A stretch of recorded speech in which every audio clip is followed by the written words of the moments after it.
bienvenue à cette journée CIFRE. Alors les CIFRE, le dispositif CIFRE, c'est un dispositif qui a été créé par l'État, donc le ministère de l'Éducation supérieure, de la Recherche et de l'Innovation, mais l'État a confié la gestion de ce dispositif à une association. Et cette association, c'est l'Agence nationale Recherche Technologie, donc c'est à elle que revient le privilège, si je puis dire, de mettre en œuvre ce dispositif. Et on a avec nous le responsable de ce dispositif CIFRE au sein de l'ANRT, c'est Pascal Gia. Pascal Gia, quelques mots d'introduction. Très bien, merci beaucoup. Merci Paul. Alors, il manque quelque chose. Oui.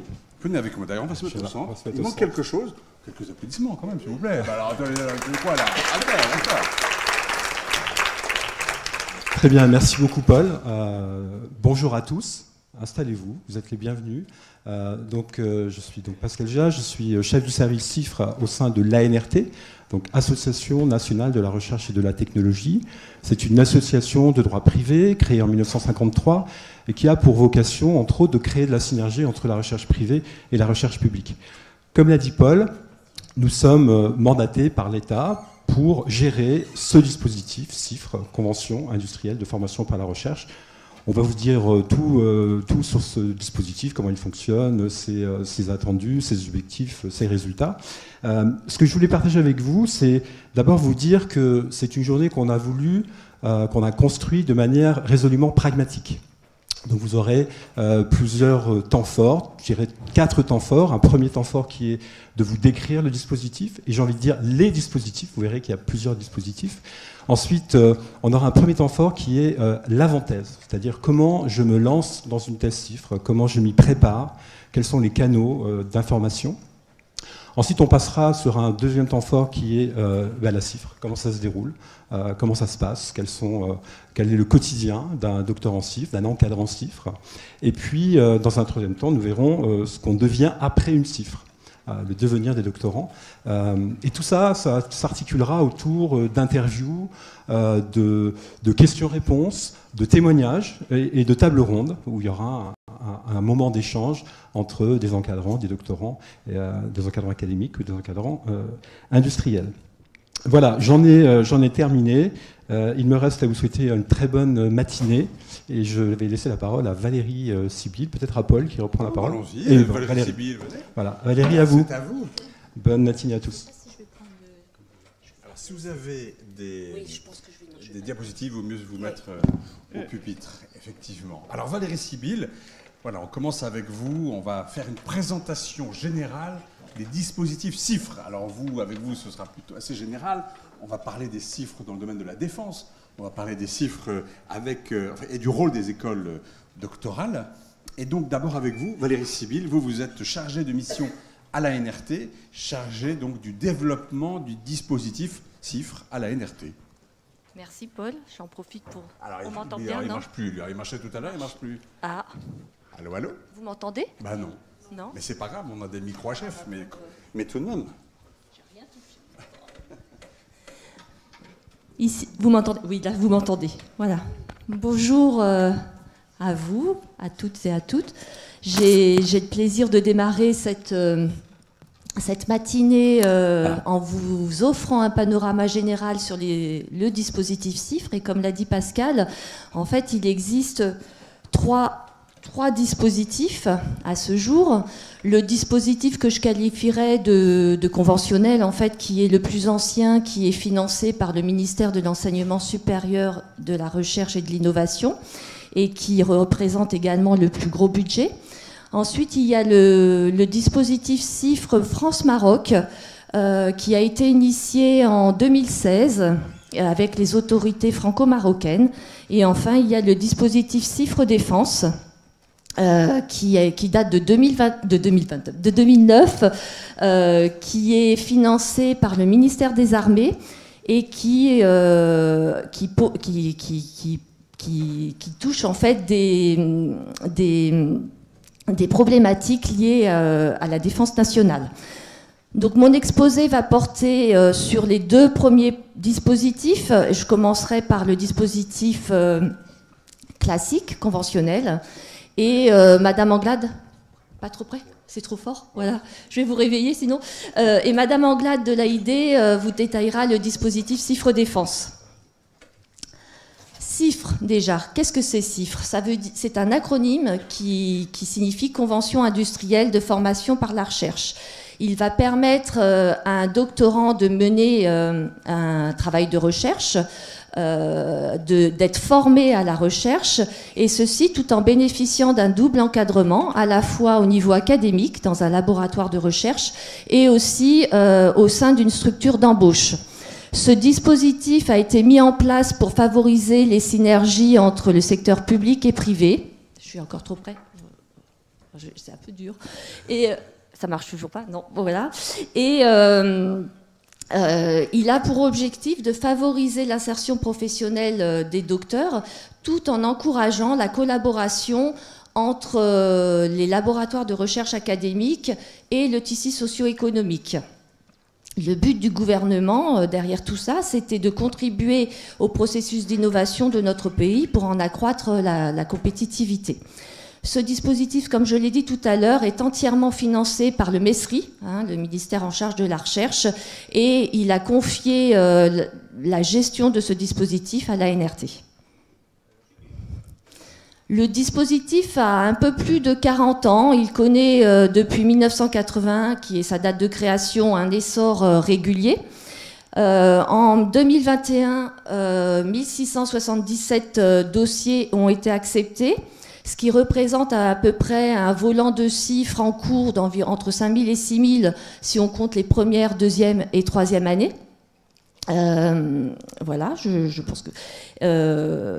il permet à un employeur de bénéficier en fait d'une aide financière pour recruter un doctorant afin de mener des projets de recherche avec un ou plusieurs laboratoires de recherche académique.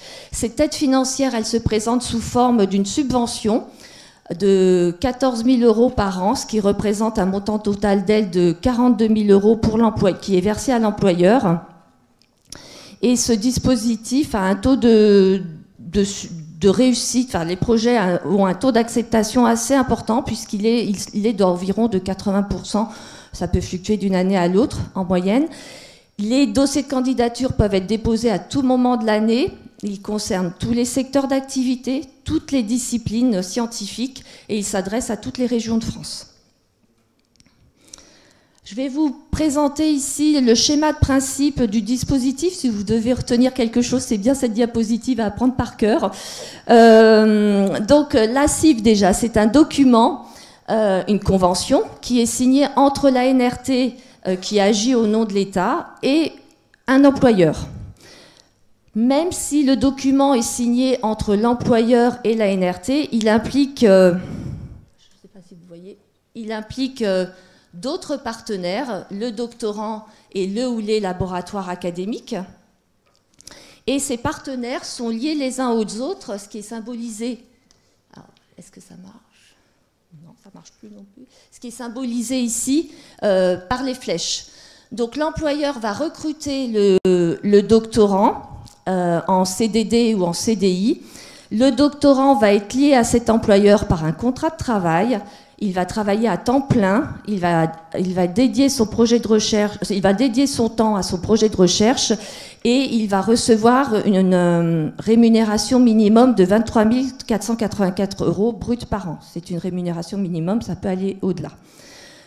Le doctorant va bénéficier d'un double encadrement, à la fois au sein de l'employeur, chez l'employeur, où un responsable scientifique est nommé, et il va être encadré par un directeur de thèse qui travaille dans le laboratoire de recherche d'accueil et qui est titulaire de l'HDR. Le doctorant va partager son temps entre ces deux structures. Il va devoir s'inscrire en thèse à l'école doctorale à laquelle est rattaché le laboratoire et il doit renouveler son inscription pour en fait que l'employeur puisse continuer à toucher la subvention. Au laboratoire de recherche principal peut être associé d'autres laboratoires. Donc ça peut être un laboratoire français, dans ce cas-là on parlera de co-encadrement, ou ça peut être un laboratoire étranger dans le cadre d'une co-tutelle. Il existe également un lien entre le laboratoire académique et l'employeur. Ce lien, c'est le contrat de collaboration qui est un contrat qui est important, qui est signé entre ces deux structures et qui va aborder des questions telles que la propriété intellectuelle, la répartition du temps de travail, la confidentialité, et il va également aborder les coûts financiers que pourrait demander le laboratoire à l'employeur pour participer aux frais liés au projet de recherche, à l'accueil du doctorant, à l'utilisation de matériel par exemple. L'ANRT, dans tout ça, qu'est-ce qu'elle fait? Elle joue en quelque sorte le rôle de chef d'orchestre. Elle va réceptionner les dossiers de candidature, elle va opérer l'instruction des dossiers et ensuite elle va gérer leur expertise pour les présenter à un comité d'évaluation qui va décider de l'attribution ou non de la CIFRE. Une fois que la CIFRE est acceptée, l'ANRT va alors s'occuper de la gestion administrative en collectant en fait les documents nécessaires pour signer ce document, et aussi elle va s'occuper du versement de la subvention à l'employeur pendant 3 ans, pendant la durée de la CIFRE. Quelque chose d'important qu'il faut que vous reteniez, c'est que le dispositif CIFRE est compatible avec le crédit impôt recherche. Ça veut dire quoi? Ça veut dire que si l'employeur est éligible au crédit impôt recherche, il va pouvoir déduire un certain nombre de coûts inhérents à la CIFRE qui ne seraient pas couverts en fait par la subvention de son assiette fiscale. Vous avez sur cette diapositive l'évolution du dispositif CIFRE sur les 20 dernières années. Donc évolution en termes de dossiers reçus, donc c'est les barres grises, en termes d'objectifs, en termes de nombre de chiffres qu'on a en budget qui apparaissent en bleu, et le nombre de chiffres qui sont acceptés. J'ai un chat dans la gorge, excusez-moi. Voilà. Donc vous pouvez voir qu'il y a une augmentation pour ces 3 variables de manière, merci, de manière régulière.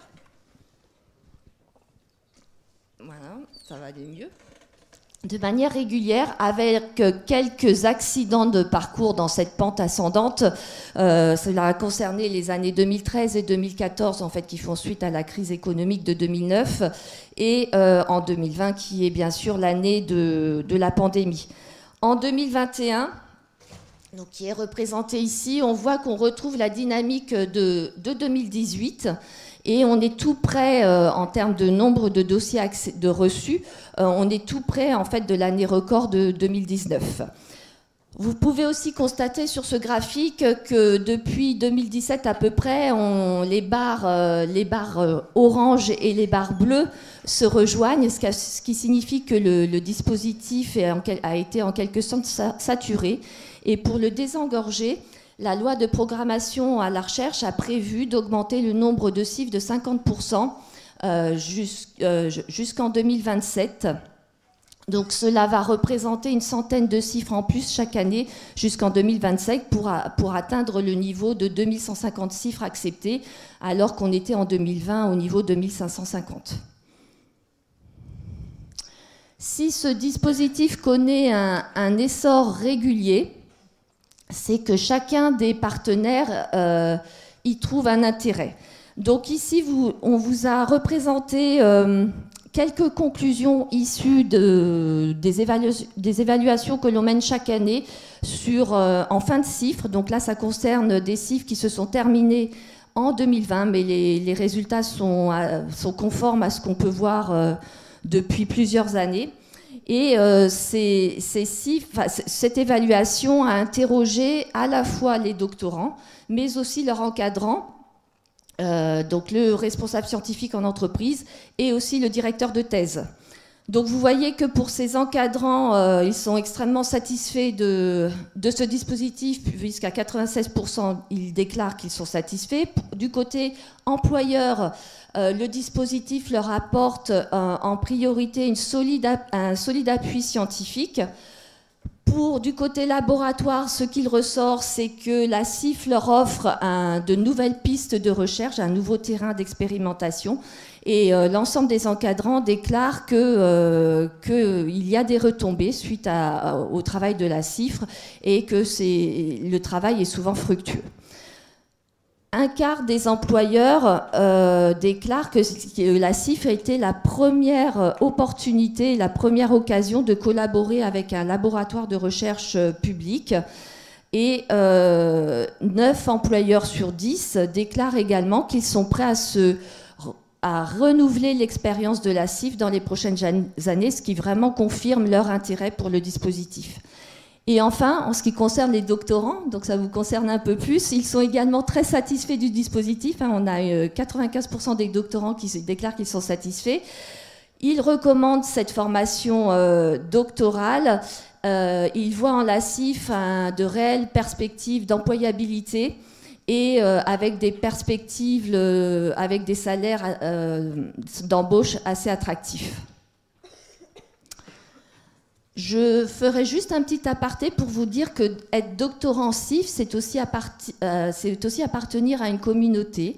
L'ANRT organise régulièrement des formations gratuites destinées aux doctorants CIFRE, avec des sujets assez variés qui sont complémentaires en fait aux formations que peut vous proposer l'école doctorale. Donc là, vous avez celui qui a eu lieu hier qui a porté sur la gestion de projet et puis le prochain portera sur l'entrepreneuriat.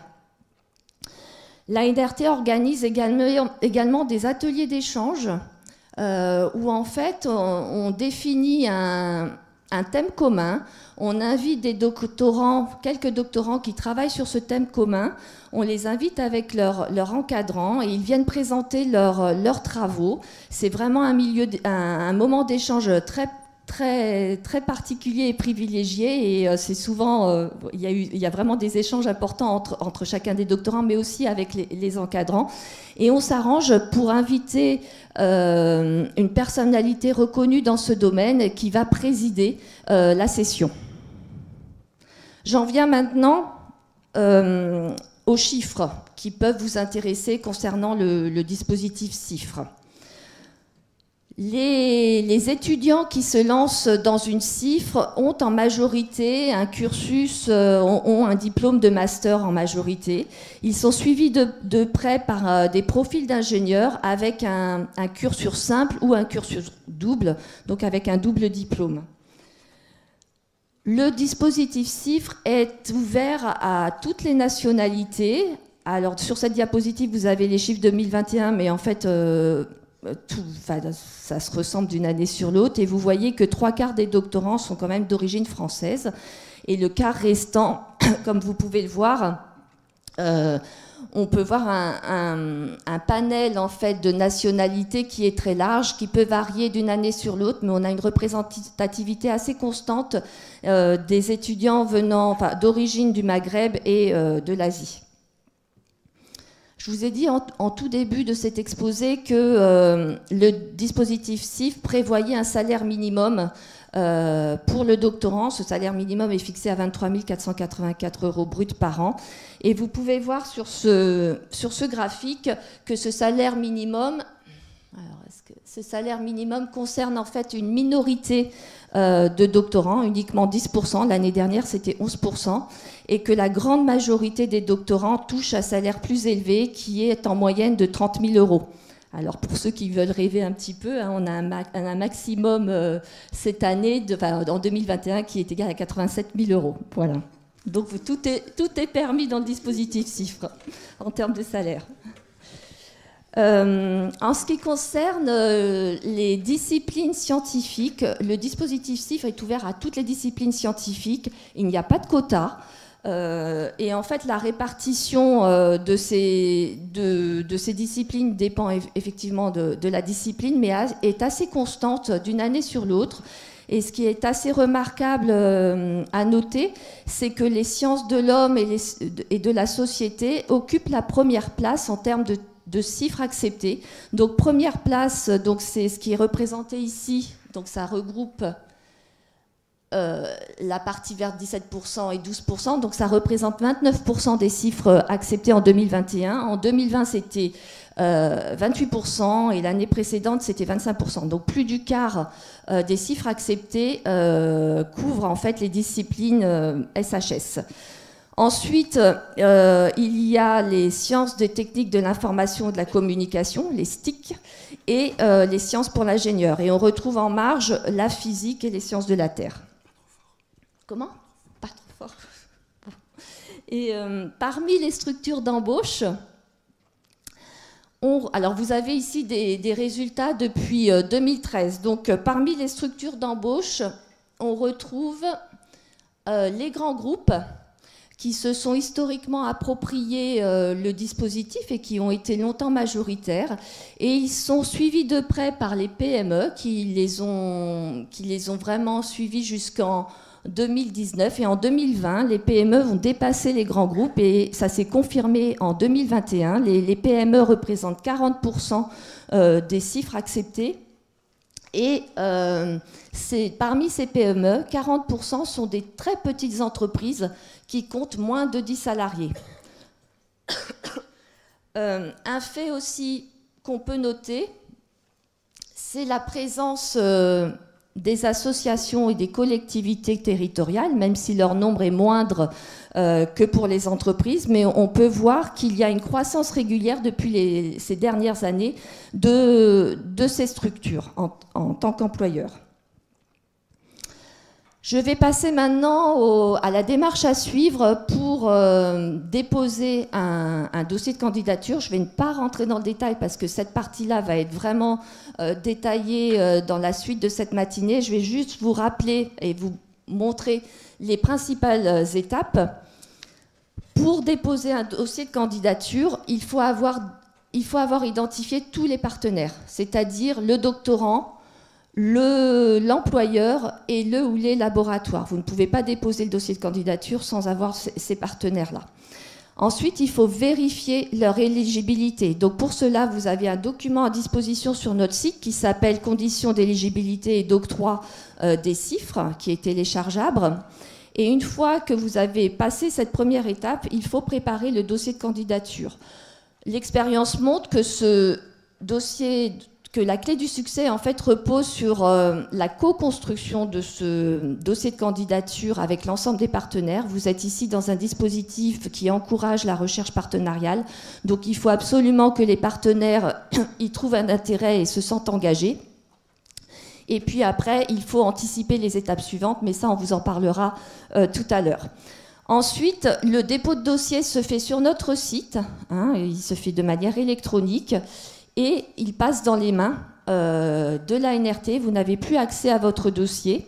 J'ai oublié de vous dire aussi que le dossier est déposé officiellement par l'employeur, puisque c'est lui qui va signer la cifre avec l'ANRT, et c'est aussi lui qui va toucher la subvention par la suite.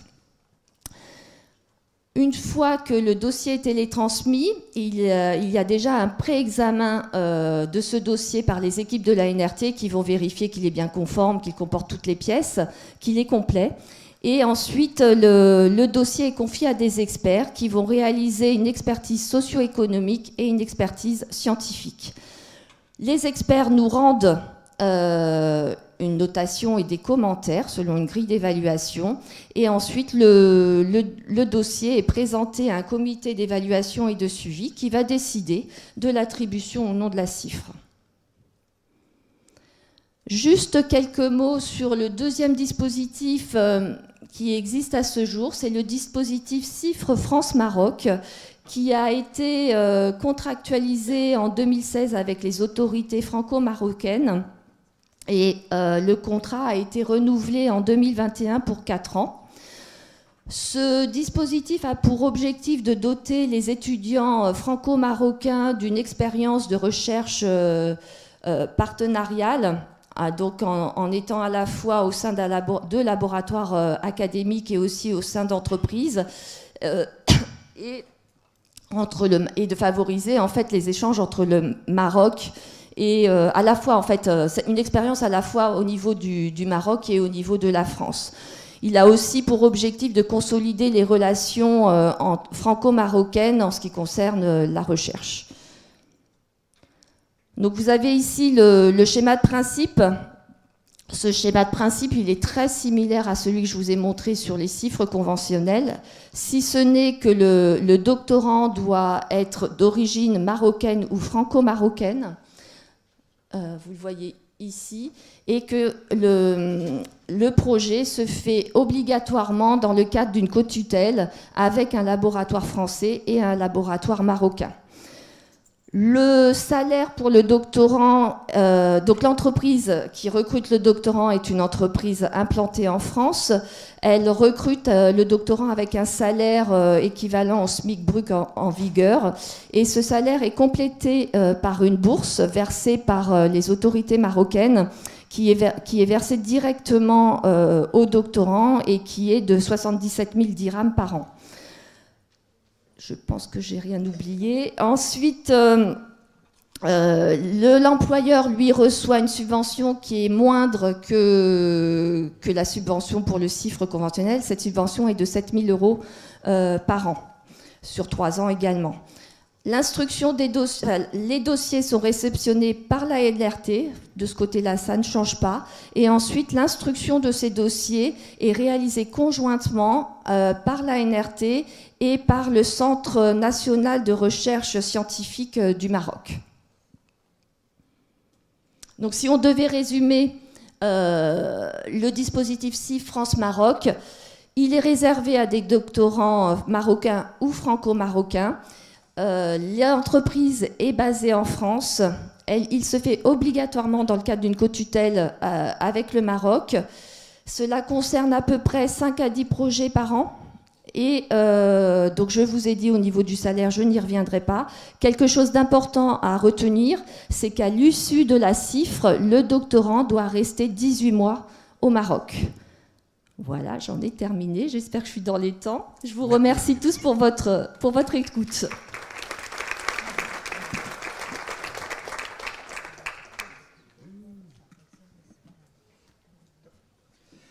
Alors, on va poursuivre avec Laurence Anglade. On va parler des CIFRE défense avec vous.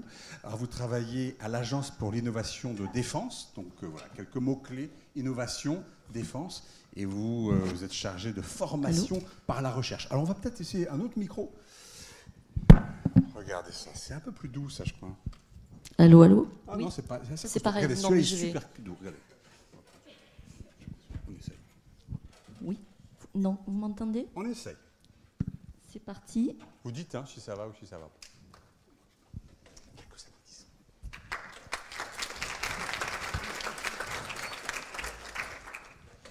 Alors, moi, je suis là pour vous présenter le dispositif CIFRE Défense au travers de 5 séquences que vous voyez apparaître ici. Est-ce que vous m'entendez bien? Oui? Non. Pas très fort. Alors, ça va pas. Alors, moi, je préférerais l'autre. Alors, on réessaie l'orange. Merci. Très bien, merci. Donc, pourquoi l'AID est à la manœuvre pour les thèses CIFRE Défense? En quoi consiste ce dispositif? Quel est son calendrier? Comment déposer des dossiers CIFRE Défense? Quels sont les critères de sélection? Et bien sûr, pour vous, quel est l'intérêt de vous diriger vers ce dispositif?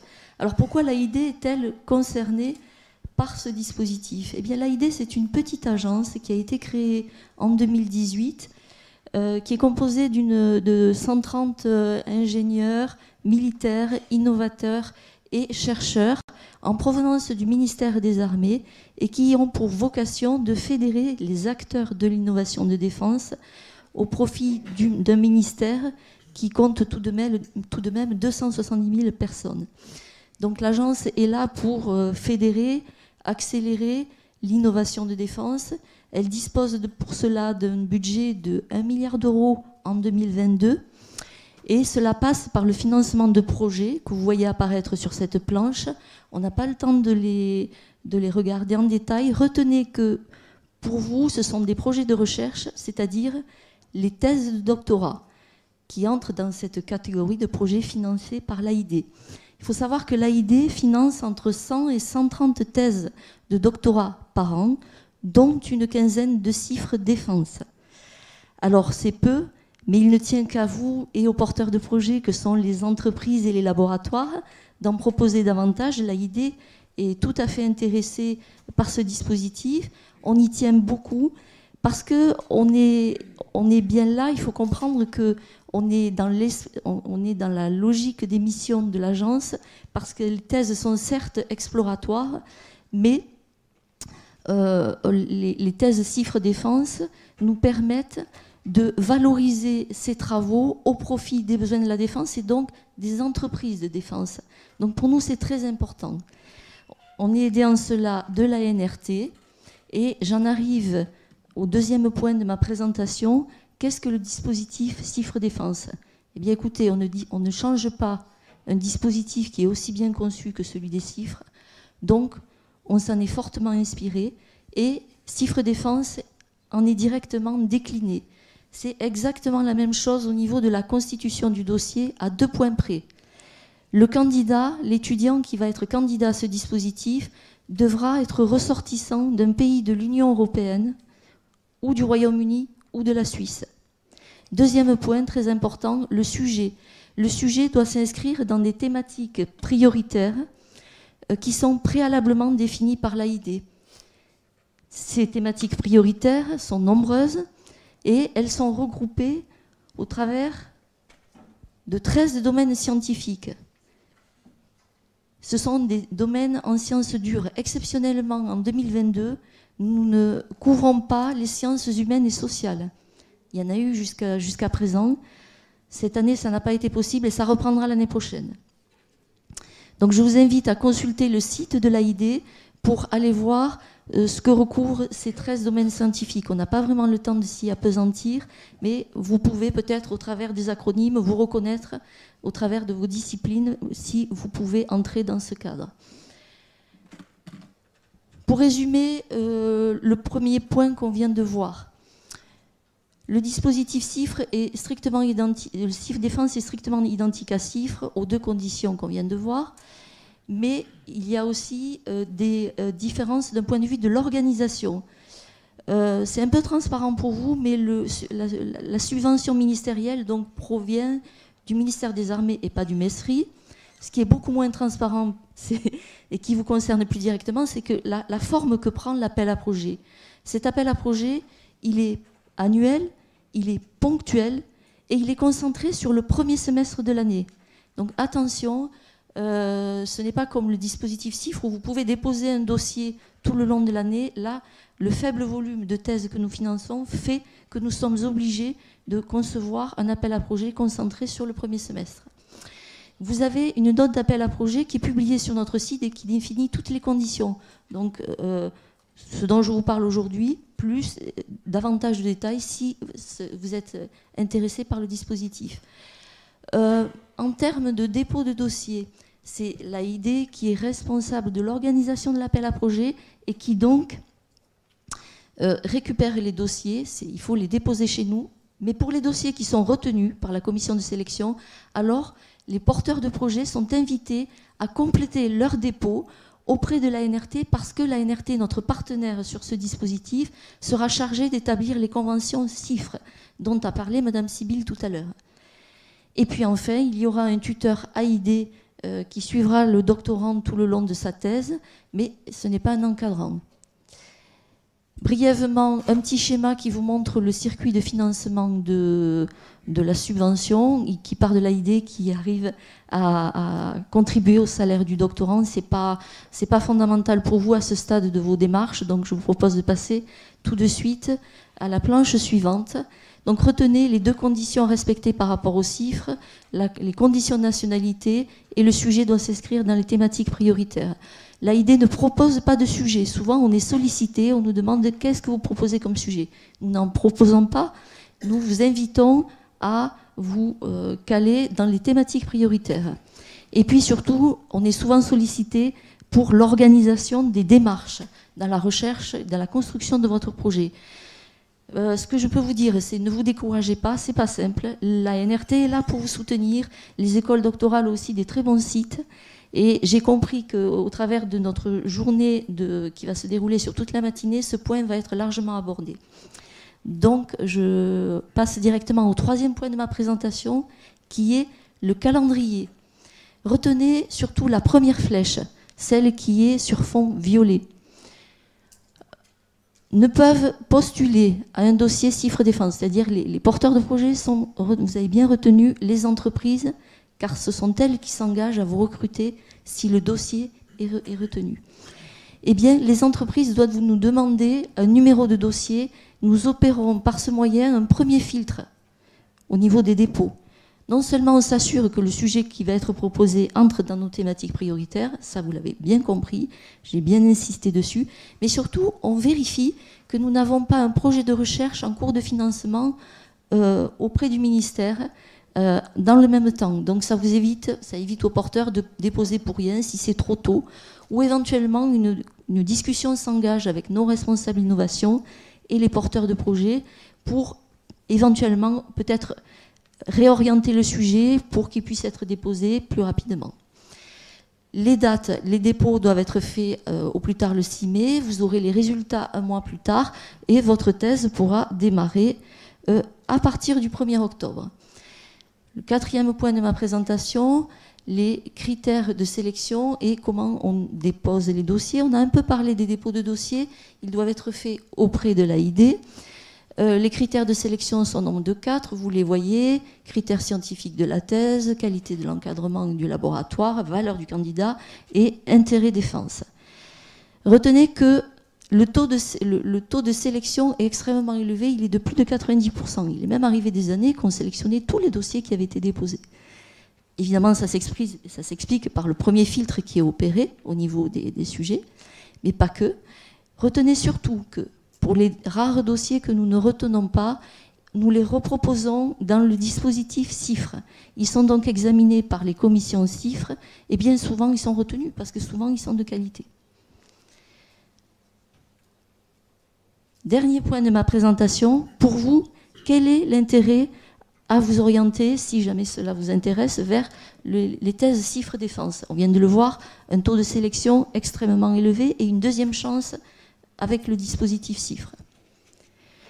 Vous allez bénéficier en tant que doctorant CIFRE du caractère extrêmement concret que procurent les thèses CIFRE, ça c'est sans surprise, mais vous aurez aussi accès à des entreprises qui sont à la pointe de la technologie, qui sont soit dans le domaine de la défense, soit avec un marché dual, c'est-à-dire qui s'adresse non seulement à un marché de défense, mais à un marché civil. Vous allez bénéficier d'une double expérience académique et en entreprise et un taux d'employabilité extrêmement élevé. Vous pourrez, si votre thèse est réussie, concourir auprès de thèses DGA. Il est doté d'un prix de 5 000 € et nous récompensons 3 lauréats par an. Vous allez pouvoir bénéficier de la visibilité de vos travaux dans les salons où l'AID s'expose. Voilà, thématique innovation ou de défense. Et enfin, pour terminer, si votre thèse est particulièrement réussie et qu'elle conduit les porteurs de projets à demander d'autres financements pour poursuivre les travaux, retenez qu'il existe un dispositif qui s'appelle Astrid Maturation, financé par l'AID et qui permet cela. Il est doté de 400 000 €. Voilà, j'ai un peu dépassé mon temps. Je vous remercie de votre attention. Même pas.